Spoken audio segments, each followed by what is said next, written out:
Now we have bringing up the tail end, but this is not the cart before the horse or pushing the string or anything of that sort. But Dr. Quinlan has been through this. He was born in Ireland, well trained in internal medicine about 9 or 10 years after graduation. As a physician, he is no slouch. As a patriot, he is terrific. Now, he has been there. The rest of us have been telling you what has been happening in the world. In fact, the International Labor Organization has written a blueprint for every socialized medicine program that has been passed in every country in the world, including first Russia, 10 years later Great Britain, and France and Sweden, and even the programs that have been presented and proposed in the United States of America, and it's nauseating. Now, Dr. Quinlan is going to tell you something about that. Dr. Quinlan.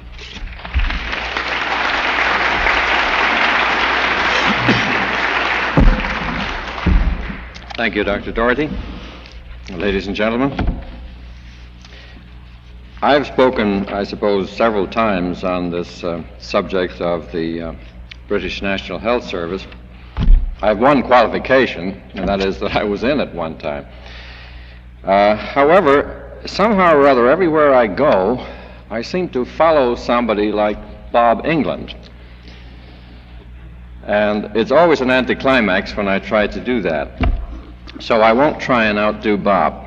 I just came across remember that it's 23 years since I joined the British National Health Service in 1948 and got out of it 4.5 years later. But I came across a book the other day called Medicine and the State, which is written by Dr. Matthew Lynch and Dr. Stanley Rayfield. These are Canadian fellows. It's published by Thomas and Company. I have no financial interest in this book, I just mentioned it. But it's one of the best written books on the subject of socialized medicine I've ever read. And it covers not just Britain, it covers Sweden, New Zealand, Australia, etc., etc. But on the very first page of this, I thought I'd read this to you as a preliminary to a little talk on the subject. It gives the preamble to the Constitution of the World Health Organization, which has already been alluded to by the other speakers. And I'll just read this short sentence, paragraph rather. It's the definition of health. Health is a state of complete physical, mental, and social well-being, and not merely the absence of disease or infirmity. The enjoyment of the highest attainable standard of health is one of the fundamental rights of every human being without distinction of race, religion, political belief, economic, or social condition. Now, I don't know whether you got all of that, but it's rather interesting. Complete physical, mental, and social well-being. Now, can you fit that into your life without any kind of right or discussion of rights? Is this your impression of the average individual on this earth? It's kind of hard for me to fit this in, but that is what you're being told is a right. As has been expressed elsewhere, this is idealism projected to absurdity.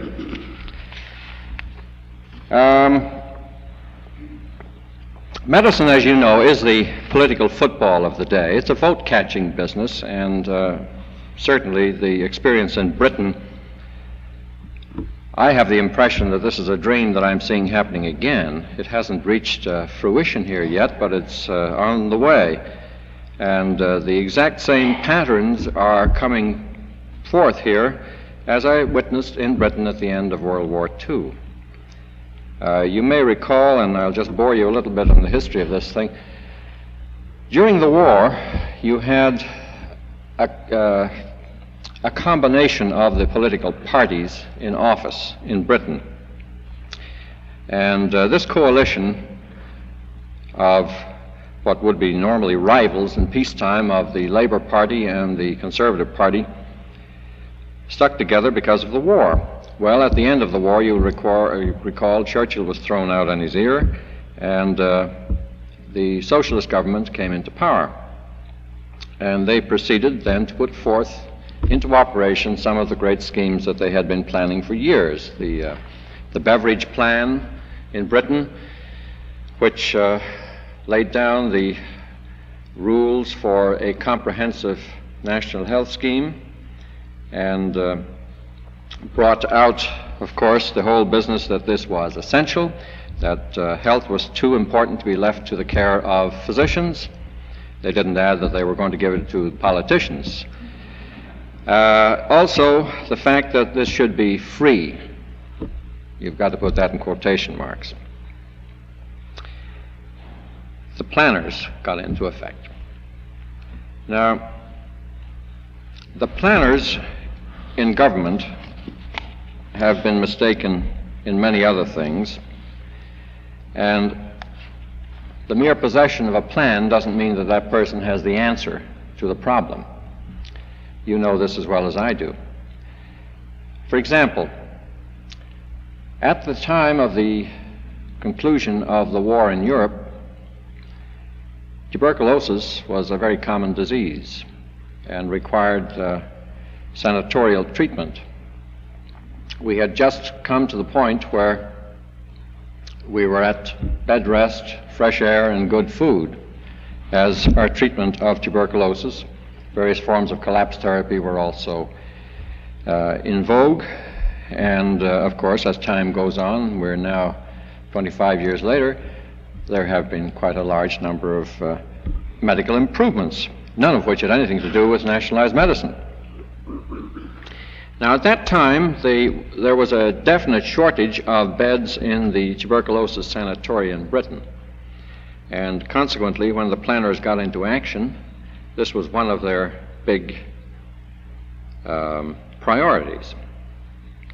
Now, you can imagine that today, despite the fact that the building of hospitals in Britain is way behind need and behind even the planners' schedules, there is a surfeit of tuberculosis sanatoria, some of which are being turned into geriatric units and so on.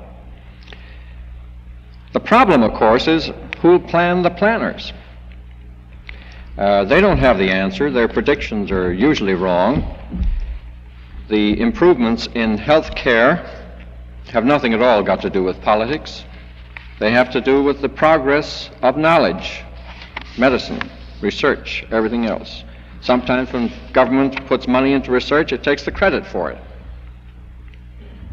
I think the public should take the credit. They're the ones who put up the money. I'm still old-fashioned enough to believe that medicine is a noble profession, and I refuse to join an older profession. This is one of the reasons I got out of the British National Health Service, because that's exactly what I was, a paid professional. But I was not being allowed to do the job that I should be allowed to do. The British Medical Association made the mistake. I guess it's easy now with hindsight to be smart about the thing, but certainly we in the United States should be smarter and learn the lessons of what happened in Britain and elsewhere. But the British Medical Association, of which I was a member at the time, decided they would cooperate with the government. You can't stop it. It's inevitable. Therefore, if we don't run it, they will. Does that sound familiar to you? It sounds familiar, I'm sure, to every doctor in this room. Some doctors are talking that way today. And it is very naive, because, as has been pointed out here already, he who pays the piper calls the tune. As somebody, I think it was Don Rickles, mentioned in alluding to the union of Eddie Fisher and Elizabeth Taylor, it was like trying to flag down the super chief with a Zippo lighter.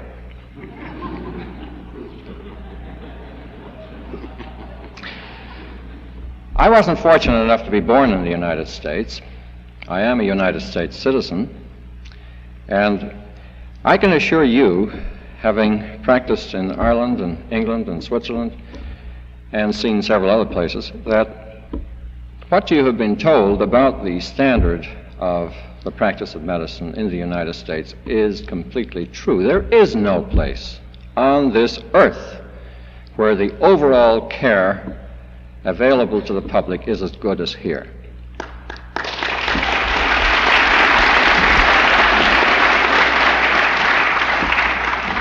The question that I've repeatedly asked since I came to Chicago in 1958 has been, you show me one place on this globe where socialized medicine has worked. And I've yet to get an answer to that one. And believe me, people have tried to give me an answer, but usually I get silence. I was born in a place called Galway. You may or may not have heard of this. It's just a small university city on the west coast of Ireland, and it's situated in a bay shaped like a U on its side. Galway is here, and right out here are 3 Aran Islands just on the rim of the horizon. Nobody ever heard of the place until Bing Crosby got a hold of a song called Galway Bay. But it's a very ancient city, and the weather is not quite as nice as you have here today. In fact, they have a saying in Galway that if you can see the Aran Islands on the rim of the horizon, it's a sign that it's going to rain. If you can't see them, it's raining.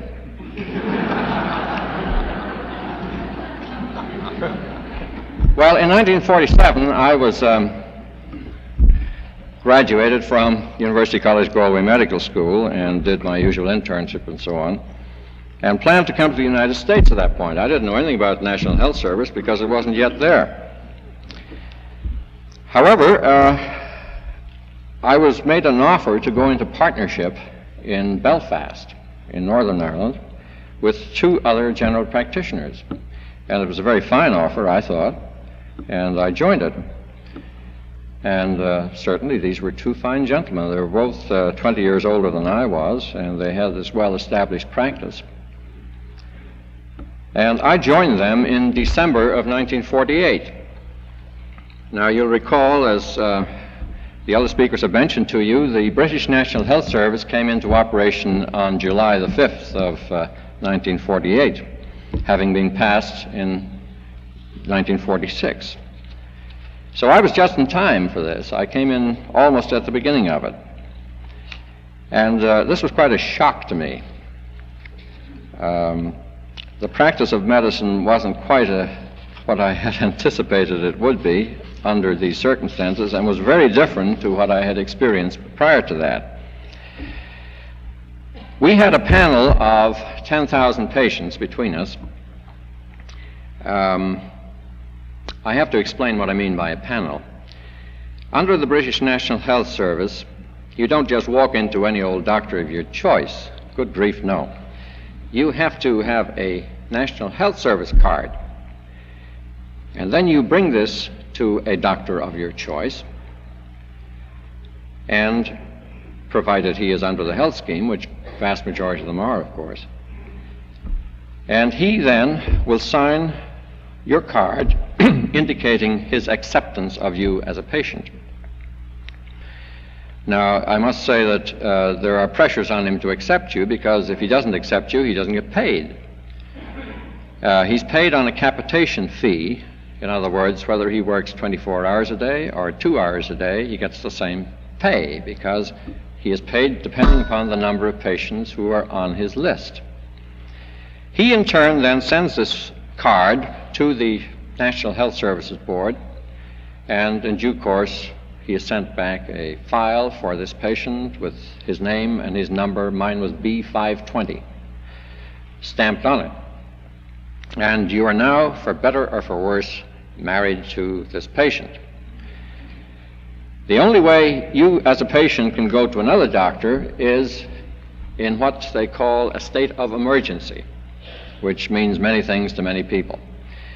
But the onus is on the physician who treats you to prove that this is an emergency.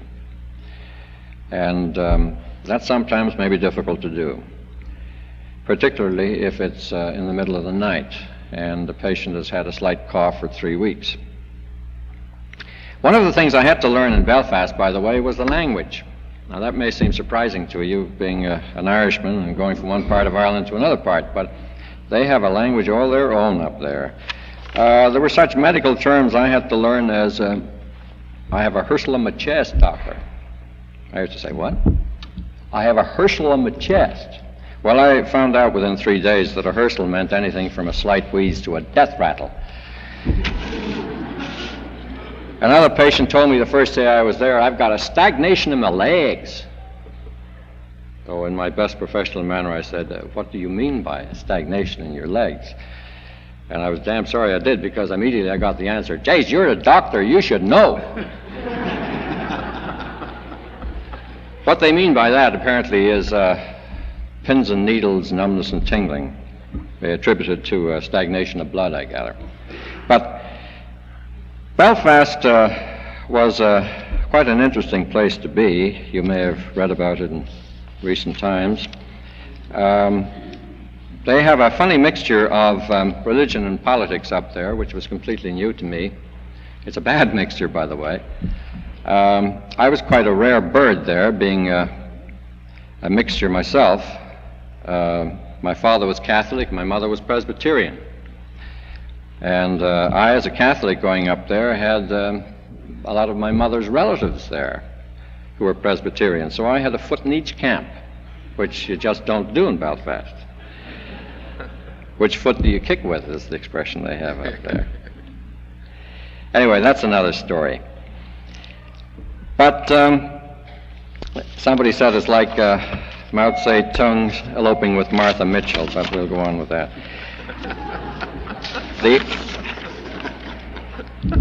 The office that we had was in 53 Falls Road, Belfast.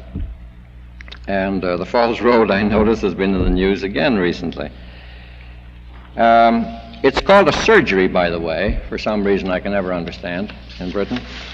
Because under the National Health Service, if there's one thing that isn't done there, it's surgery. Because if you are just inundated with patients, and if you stop to do even minor surgery, you are never going to get through these patients. We each did office hours 3 times a day, from 9 o'clock in the morning until, I think it was 11:15, and from 2 until 4:30, and from 6 until 9. And in between we did something like 10 to 20 house calls. Now, you didn't take your coat off. That was a rule, because you just couldn't afford that time. The patient, you think I'm exaggerating, believe me, I'm not. I saw in the morning session 25 to 30 patients. The operative word is saw. I saw about 40 patients in the afternoon session, and I saw a similar number in the evening. I should mention that most of these were just coming in for what they called certificates. In other words, an individual who was suffering from pulmonary tuberculosis, who was awaiting a bed in a sanatorium. I mentioned they were short in those days, and the waiting time was 6 to 18 months then. That's not true now. But the fact that it's not true now has nothing got to do with the British National Health Service. It's got to do with the fact that we've got streptomycin, isoniazid, PAS, and other drugs that render a lot of these care of tuberculosis much more simple. The certificates were of 3 types mainly. There was what's called an initial certificate. When you became ill, you had to go to your doctor. Now, you didn't go just for medical care. You went to him to certify the fact that you were off work. And until the public got hep to this, very frequently an individual would come in and say, I was off work last week because I had a very bad cold, and I'm now better, but I have to have a certificate. And I would say, well, I didn't see you last week. I only have your word that you had a cold. You're a nice fellow, and I believe you, but they won't. Furthermore, I can't sign a certificate because that would be a false certificate, and I would be thrown out in my ear. And I love you like a brother, but I'm not going to do that for you.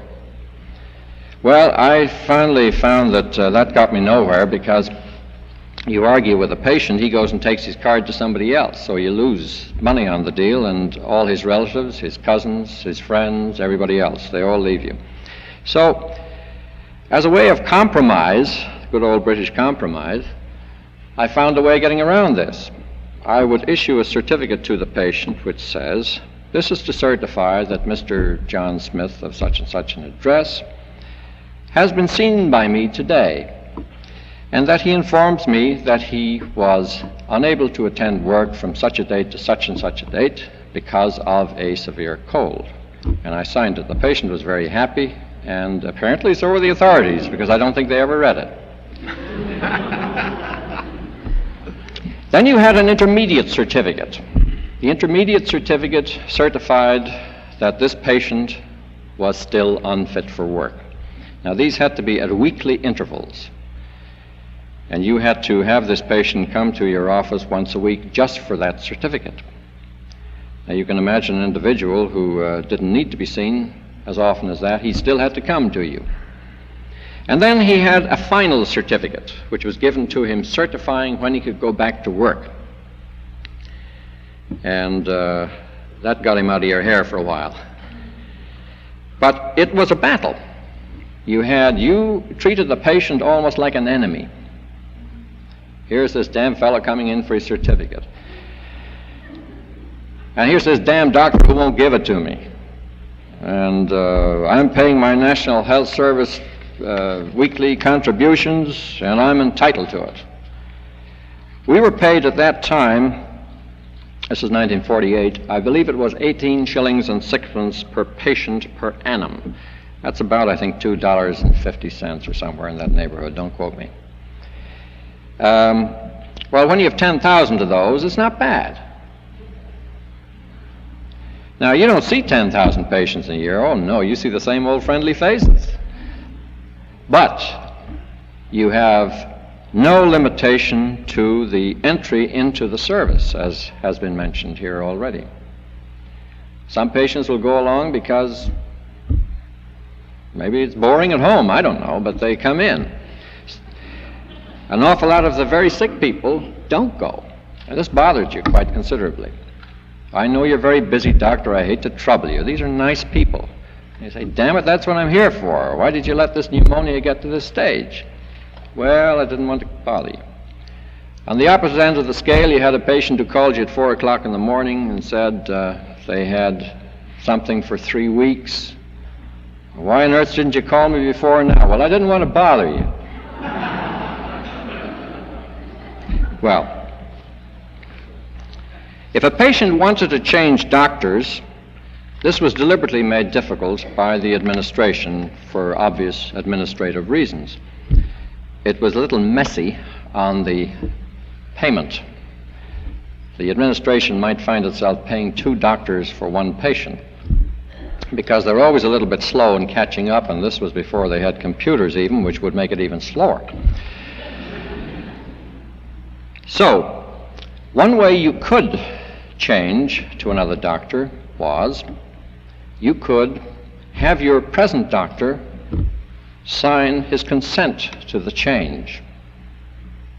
And usually this wasn't too difficult, because if a patient was fed up with one doctor, usually the other doctor knew it, and sometimes he was glad to get rid of the patient. But usually the patients didn't like doing this because it was embarrassing, and you can understand that. You don't like going to another doctor and telling the first fellow, I wasn't too pleased with him. Now, to do it the other way, to go to a new doctor and have him accept you and send your card in, that process, I think, took 30 days. It may have been longer, but I believe it was 30 days. So that he could not treat you until that 30 days had elapsed. So you were stuck with your old friend until then. Belfast is a rather interesting city apart from the National Health Service. It differed from Galway as chalk from cheese. Their main industries at that time were shipbuilding, aircraft building, and linen. And it also had, I believe, the largest unemployment rate in the world because of these rather shaky industries. There might be thousands of people out of work at Harland and Wolff shipbuilding industry all of a sudden. There's a story that goes about the member of this large unemployed force in Belfast. He was walking down Royal Avenue one day, which is the main drag in Belfast, and he noticed on the opposite side of the street a fellow member of the mass unemployed who was not sauntering along like he was. This man was rushing. So he went over to him and he said, "Where are you going, Billy?" So Billy said, I'm going down to the BBC, the British Broadcasting Corporation. So he said, "Why are you going to the BBC, Billy?" He says, I'm going for an interview." "What kind of an interview, Billy?" For a job." "In the name of God, Billy, what kind of a job?" For an announcer." So the fellow said, "Well, this I got to see." So he tagged along behind him and waited outside, and about an hour later, Billy came out, and his face was as long as today and tomorrow. So tongue-in-cheek, he said to him, "They give you the job, Billy?" Billy said, "No." "Why didn't they give you the job, Billy?" Because I'm a Catholic."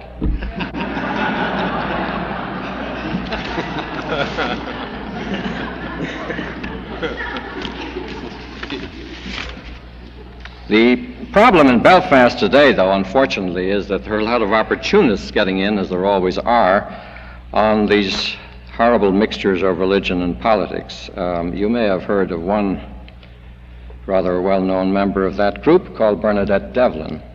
I think she's been affectionately referred to as Castro in miniskirts.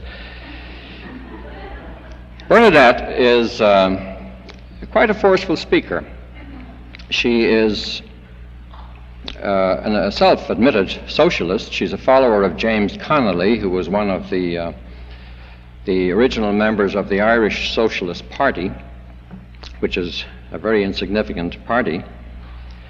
But Bernadette's idea is not just for civil rights, as they're calling it over there now, but to turn the entire country into a socialized paradise. And that is her aim. Now, in the British Labour Party, you had quite a number of fine speakers, too.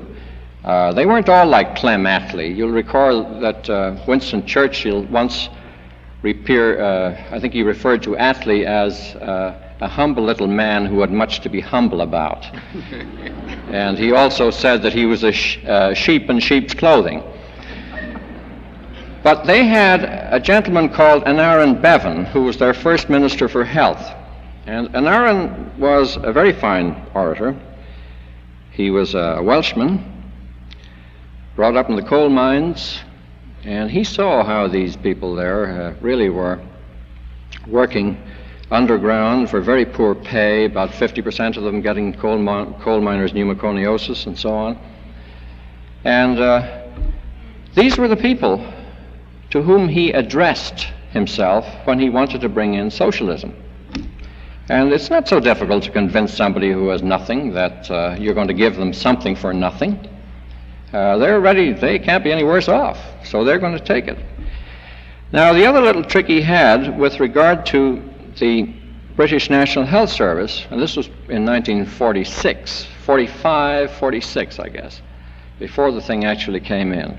He would go around to the coal miners and various other groups and say, "Do you have a Rolls Royce?" Well, there's a laugh, of course, because some of these fellows didn't have bicycles. "Who in this neighborhood has a car?" "Your doctor, doesn't he?"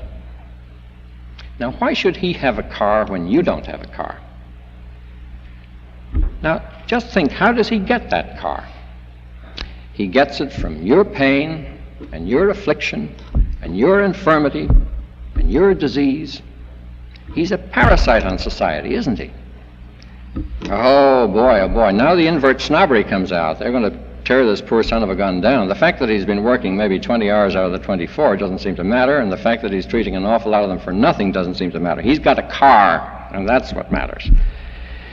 So this was the ploy. Looking around here today, there are many similarities that I see. It's a déjà vu thing as far as I'm concerned. I see the same pattern being brought out in the United States as I saw in Britain by the politicians, the vote catchers, the experts on health care.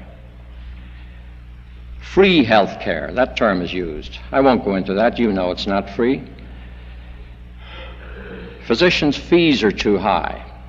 That's very interesting to me, particularly when it comes from the people who are saying it. I look at all these fine senators who are experts in health care. I think of one from my own state in Illinois who's a Christian Scientist, who's an expert in health care all of a sudden. I look at the congressional record, and I see all the wonderful things that are in there. I also notice that senators' salaries, which they voted for, have increased 89% from 1960 to 1969. I then look at the Department of Health, Education, and Welfare charts that Senator Kennedy has been showing in his little spree around the country. And what he doesn't bring out of these very charts he's showing to you is the fact that physicians' fees have gone up about 6% per annum, give or take 0.5%, I believe. The cost of living has gone up about the same.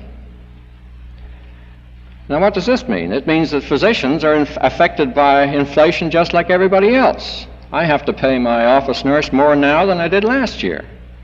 Why? Because she won't work for me if I don't. Therefore, I can't pay this out of my own pocket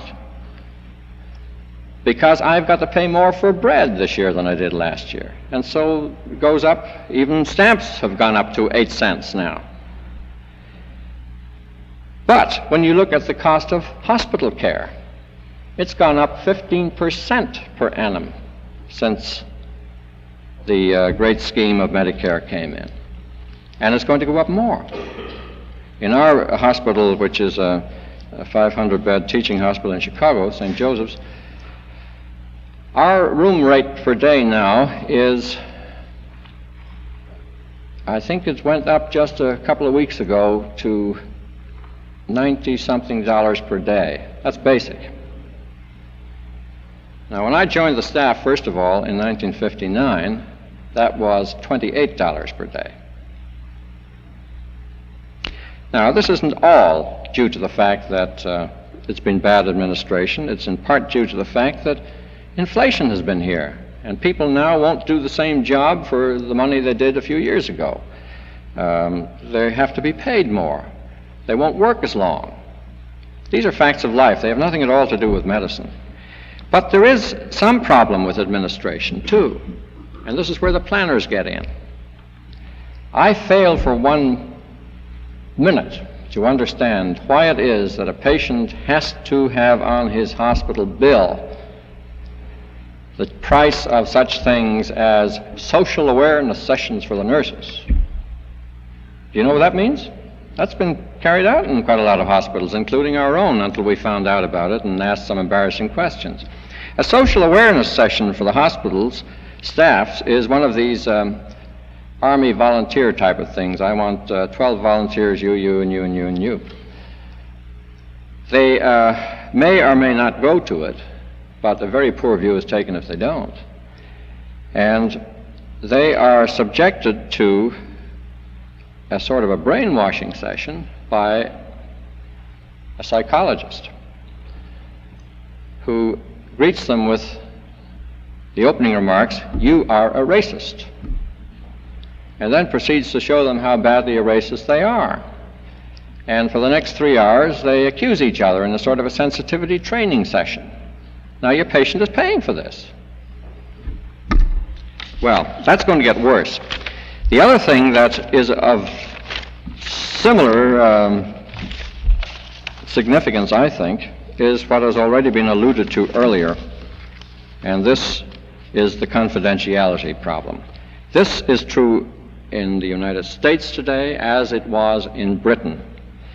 Let me get very basic on this because every doctor understands it, and I'm sure you do too, but you'll forgive me if I just go over it once more. Any information a physician has about you is confidential. That is not his property, that is yours. He may not divulge that to you either ethically or legally without your consent, and usually without your written consent. Now, the chart upon which this information is kept does not belong to the patient. The chart belongs, if it's in the doctor's office, to the doctor. If it's in the hospital, it belongs to the hospital. But the information contained therein belongs to the patient. Now, that is a fact that has never been changed, and that is a matter of law. However, the planners have different ideas. Although the Medicare law specifically states that the only information that they require is that which is sufficient upon which to make a judgment of payment, they do not need the confidential part of the chart. The fact that your grandmother had syphilis is none of their business. It has nothing to do with the fact that you have some other condition, a hernia. However, they are now insisting upon going through the entire chart. This is being violently opposed by the medical profession in many parts of the country, particularly in Louisiana and various other states. And now the physicians are being accused that the reason they want to keep the patient's charts confidential is because they want to cover up their own mistakes. They don't want people looking over their shoulder. So now we have to have this peer review, which is not necessarily peer review. Peer means an equal. Another physician, if it's a physician who's being reviewed. However, the law as is proposed by the Bennett Amendment that went through, or is in the process of going through rather, indicates that the secretary of HEW may appoint whoever he likes. It doesn't have to be a physician. So now you're going to have somebody who may be an administrator, but who happens to have the approval of the secretary of HEW, tell your physician how he must practice medicine. And this is not to your benefit. It's certainly not to the physician's benefit, but that isn't even important. It's important only as far as that one physician is concerned, but it's catastrophic when it comes down to the patient. In this age, when people are gun-shy about the FBI wiretapping, more recently about the Pentagon Papers being leaked,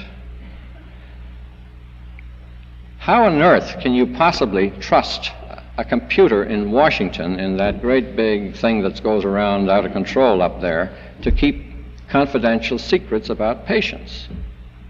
Is there any guarantee that they are going to keep these things confidential? Is it necessary that they should have this information? I don't believe it is, and I don't think any doctor believes it is. But unfortunately, some of the physicians have been convinced that this is inevitable. We haven't, and I think a growing number of physicians are inclined to agree with us now that they know what the story is. There are many things that we could say about the British National Health Service. I have a big long speech here which I'm not going to deliver to you. There are many, many things. They're all bad. There are one or two things that can be said in its favor, and that is the fact that, sure, in Britain, like in every other country, there are some people who can't afford medical care. There are some people in this country who can't afford medical care. Nothing is perfect anywhere. But as has been mentioned by, I believe it was Senator Carl Curtis a few years ago, when they brought in the Medicare bill in Congress, the one thing the advocates of the Medicare bill did not want was just to confine it to people who were in need. They wanted to make it all over, the entire population over 65, with a view to expanding it later. That was the foot in the door. Now, why do they want to put it over everybody over 65? Well, for the very obvious reason that sooner or later, maybe a year, maybe 2 years, somebody was bound to say, here is Joe Blow, age 42, who is out of work. He has got a family of 6.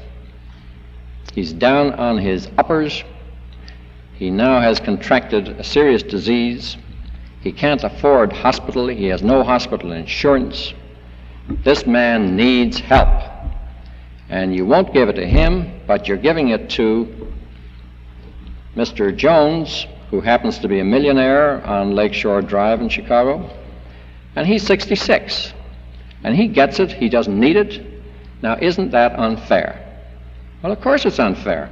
The simple answer is you shouldn't have given it to the millionaire to start with. But this is the way they do it, by the gradual approach. Ladies and gentlemen, I submit to you, having worked under the British National Health Scheme, and actually been a patient briefly under it, that this is terrible medicine. I don't think the American public wants this if they knew what they were getting. The problem is it's going to be concealed from you what you are getting. You're going to be told it's wonderful.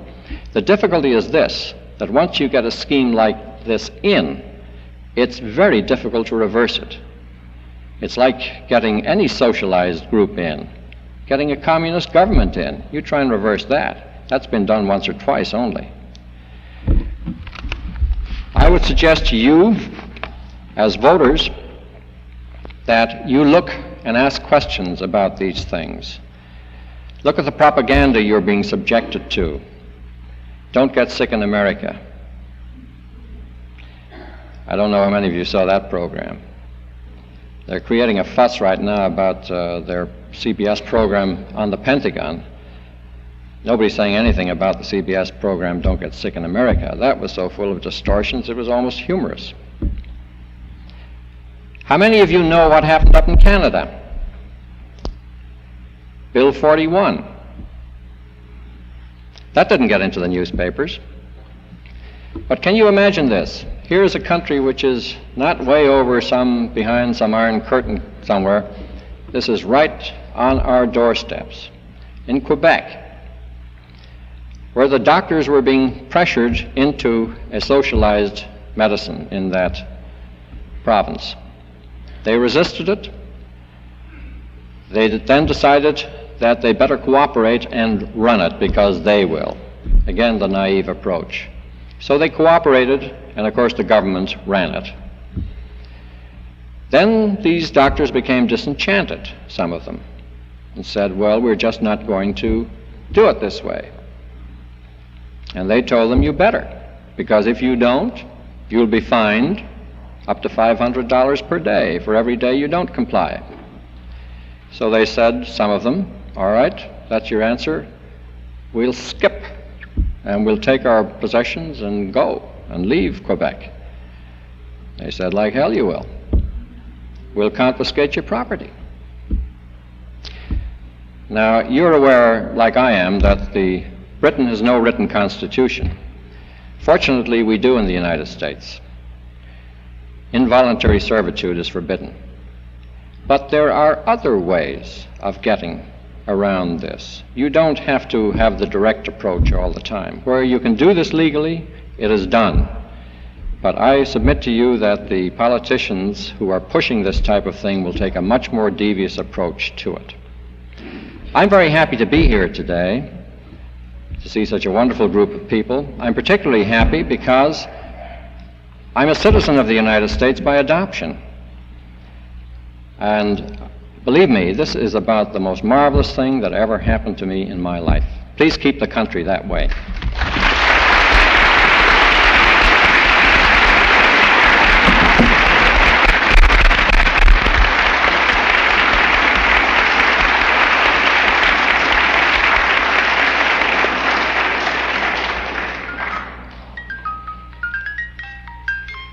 The lighter doesn't work, but I just love the tune. I'll flip at it so many times.